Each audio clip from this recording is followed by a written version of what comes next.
hampir 90% saya hafal lagunya. Hampir 90% saya hafal lagu-lagunya. Dan tentu saya ngefans berat sama beliau ya. Saya pernah foto bersama jenengan Pak Haji. Waktu itu saya masih culun, saya masih kurus, saya masih belum jadi apa-apa, saya masih seniman debus. Saya foto dengan Anda Pak Haji tahun 1998. Sedih Pak Haji, sedih ya. Harusnya Pak Haji tidak mengambil posisi itu, mengambil posisi perang dengan Habib, mengambil jarak dengan Habaib, dengan Habib. Kalau saya mau Pak Haji, izin Pak Haji, izin. Kalau saya mau itu, saya bisa keluarkan video setiap hari menyerang Habib. Karena sama dengan Pak Haji, saya mengalami, saya melihat, saya merasakan, bukan hanya mendengar, akhlak-akhlak Habib yang goda istri orang, ngembat istri orang. Dia tolong, tidak tahu terima kasih. Saya tolong, saya kontrakkan rumah, saya kasih modal, malah saya diserang. Ya kan? Dan banyak lagi Habib-Habib yang memang jago minum, ahli hisab. Saya melihat sama dengan Pak Haji.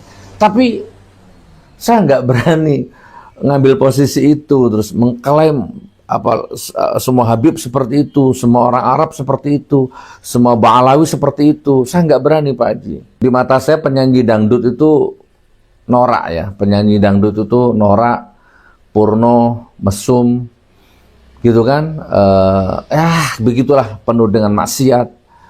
Di mana ada dangdut, di situ ada mabuk. Di mana ada dangdut, ya di situ ada rokok. Di mana ada dangdut, ya di situ ada mesum, ada goyang-goyang, dan itu tidak bisa dinafikan.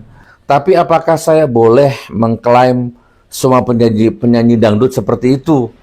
Kan tidak boleh Pak Haji ya.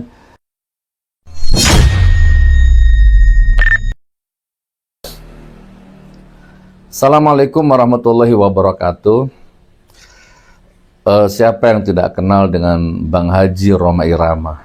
Bang Haji Rhoma Irama, the legend musik dangdut. Bahkan satu-satunya grup musik yang agamanya kuat, solidaritasnya kuat, satu-satunya grup musik yang awet sampai melewati beberapa lintas generasi. Dan semua lagu-lagunya hidup, terasa hidup di dalam hati, mengandung nasihat, ilmu hidup ya. Masya Allah. Pokoknya begitulah, siapa yang tidak kenal Bang Haji Rhoma Irama? Hampir 90% saya hafal lagunya. Hampir 90% saya hafal lagu-lagunya. Dan tentu saya ngefans berat sama beliau ya. Dari kecil saya sudah familiar banget dengan semua lagu-lagunya. Siapa yang tidak ngefans kepada Pak Haji? Siapa yang tidak kenal dengan Pak Haji Rhoma Irama? Ya, melalui video ini Pak Haji Rhoma Irama, salam kenal, salam ta'dim, salam hormat Pak Haji. Saya berdoa mudah-mudahan suatu ketika ada takdir saya bisa bertemu dengan Pak Haji. Saya pernah ketemu dengan Pak Haji sekali. Bahkan saya pernah foto bareng dengan Pak Haji. Bahkan dengan Ibu Rika Rahim, dengan Bunda Rika Rahim, saya pernah foto bersama jenengan Pak Haji. Waktu itu saya masih culun, saya masih kurus, saya masih belum jadi apa-apa, saya masih seniman debus. Saya foto dengan Anda Pak Haji tahun 1998,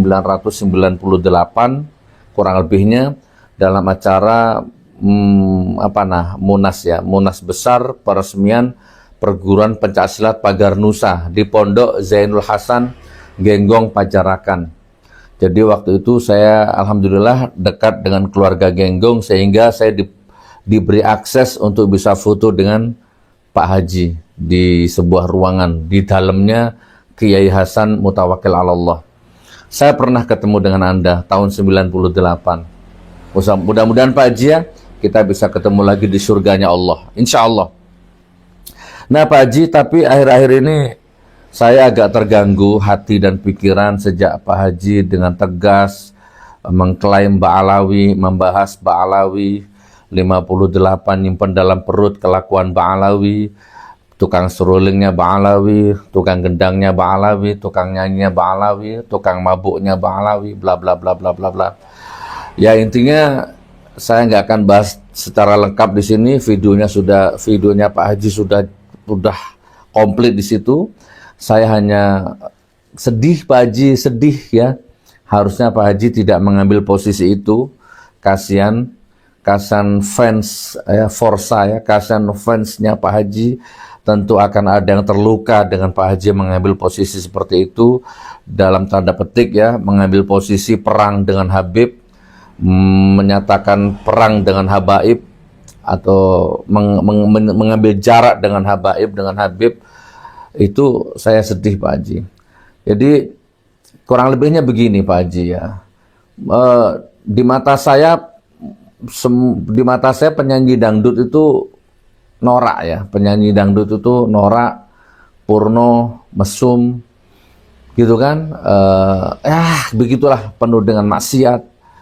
Di mana ada dangdut, di situ ada mabuk, di mana ada dangdut, ya di situ ada rokok, di mana ada dangdut, ya di situ ada mesum, ada goyang-goyang, dan itu tidak bisa dinafikan. Penyanyi dangdut itu begitu ya. Tapi apakah saya boleh mengklaim semua penyanyi dangdut seperti itu? Kan tidak boleh Pak Haji ya. Tidak semua penyanyi dangdut seperti itu. Ada 1000 penyanyi dangdut, lalu 10 berbuat maksiat. Ya nggak boleh dipukul rata lah, kurang lebih seperti itu Pak Haji, paham? Pokoknya saya kehabisan kata-kata, saya sedih Pak Haji. Ya, apakah saya boleh menghakimi semua penyanyi dangdut itu masuk neraka, mesum, kotor ya? Nggak boleh ya, karena tidak semua penyanyi dangdut itu seperti itu. Ya contohnya Pak Haji sendiri, ada ayah Yusuf Mansur, ada ayah Mansur S, ada Bunda Elvi Sukaisi, ada Caca Handika, ada Leo Waldi, ya kan, ada Hamdan ATT, dan banyak lagi penyanyi-penyanyi dangdut yang betul-betul memang punya akhlak gitu ya. Tidak lantas kita samaratakan. Nah, sama dengan Habaib ini Pak Haji. Untuk tokoh sehebat, selegend Pak Haji ini sebenarnya kalau bisa jangan mengambil posisi itu. Ya. Jadi saya jadi berpikir mungkin jangan-jangan Pak Haji yang salah bergaul dengan Habib yang salah gitu, atau salah memandang sudut pandang dimensi Habib gitu Pak Haji. Saya banyak Habib yang di mata saya itu, kalau saya mau Pak Haji, izin kalau saya mau itu saya bisa keluarkan video setiap hari menyerang Habib, karena sama dengan Pak Haji, saya mengalami, saya melihat, saya merasakan, bukan hanya mendengar akhlak-akhlak Habib yang goda istri orang, ngembat istri orang, dia tolong tidak tahu terima kasih, saya tolong, saya kontrakan rumah, saya kasih modal, malah saya diserang, ya kan? Dan banyak lagi Habib-Habib yang memang jago minum, ahli hisab, orang Arab dalam tanda petik, ya banyak. Saya melihat sama dengan Pak Haji, tapi saya nggak berani ngambil posisi itu, terus mengklaim semua Habib seperti itu, semua orang Arab seperti itu, semua Ba'alawi seperti itu. Saya nggak berani Pak Haji. Saya pernah mengalami seperti yang Pak Haji alami, Pak Haji Roma Irama alami. Adapun iqamat, kalau iqamat itu adalah waktu tanda akan segera dilaksanakannya sholat. Nah, Nabi punya 2 muazzin. Yang pertama Bilal ibn Rabah, yang kedua siapa? Ada yang tahu nggak? Siapa? Abdurrahman anak nama Mahrus. Yang kedua Ibn Ummi Maktum, ya, Ibn Ummi Maktum.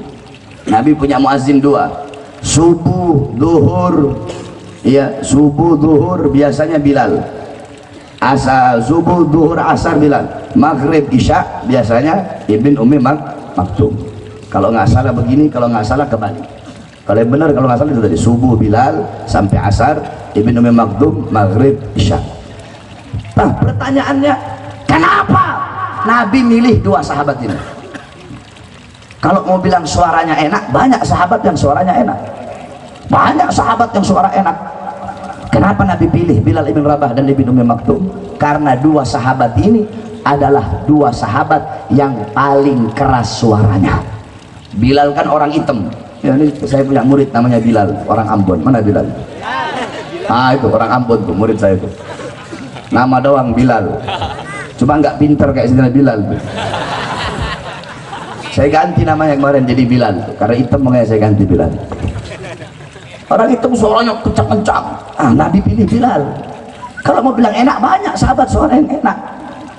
Jadi maksudnya apa? Agar suaranya kencang, agar terdengar oleh orang, agar terdengar di setiap pelosok-pelosok, agar terdengar di telinga-telinga orang yang tidak mau mendengarkan azan.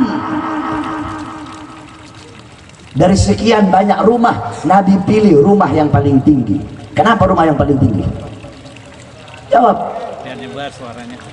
Rumah pendek, tempat kalau pendek sama tempat tinggi, yang lebih kenceng suaranya tempat yang mana? Yang mana? Yang mana? Berarti Nabi memerintahkan itu tanda bahwasanya azan harus kenceng atau pelan? Kenceng atau pelan? Keras atau pelan? Keras atau pelan? Agar suara terdengar. Makanya Nabi pilih rumah yang paling tinggi sebagai tempat azan, saudara-saudara. Udah dikatakan dalam hadis, idza hadaratis shalah falyu'adzin lakum ahadukum. Apabila telah datang waktu salat, maka hendaklah salah satu dari kalian itu melakukan azan untuk sesama kalian. Idza nudiya lis-shalah, ketika ada panggilan salat, ketika ada panggilan salat, maksudnya apa? Ketika azan dikumandangkan, adbaras syaitan, setan lari terbirit-birit sampai terkentut-kentut. Itu setan kalau dia dengar suara azan. Berarti kalau yang nggak suka suara azan berarti apa? Kalau yang mau suara azan kecil berarti apa? Kalau pejabatnya suka pengen yang ngecilin volume azan, pejabat apa? Pejabat apa? Pejabat apa? Pejabat apa? Kalau ada ustadz, kiai, habib suka volume azan kecil biar gak kedengeran suaranya, berarti mereka itu siapa? Mereka itu siapa? Mereka itu siapa? Saudara-saudara, kalau ente nggak suka dengar suara azan, nggak suka dengar suara toa, ya jangan tinggal samping masjid. Tinggal di hutan, betul? Tinggal di kuburan, betul? Tinggal di apartemen, betul? Bukan suara azan yang dikecilin. Ini syiar Islam. Oleh karenanya hati-hati, saudara-saudara. Sekarang volume azan dikecilin.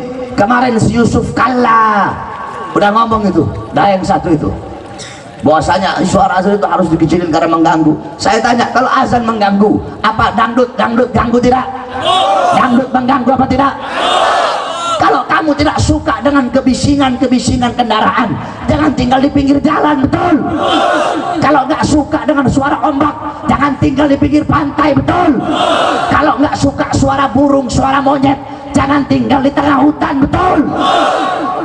Kalau nggak suka suara azan, jangan tinggal di pinggir masjid, jangan tinggal pinggir musola, tinggal sana di tempat Cina-Cina sana, atau nggak pindah ke Amerika sana yang jarang ada suara azan. Di tempat-tempat orang-orang kafir saja masih terdengar suara azan.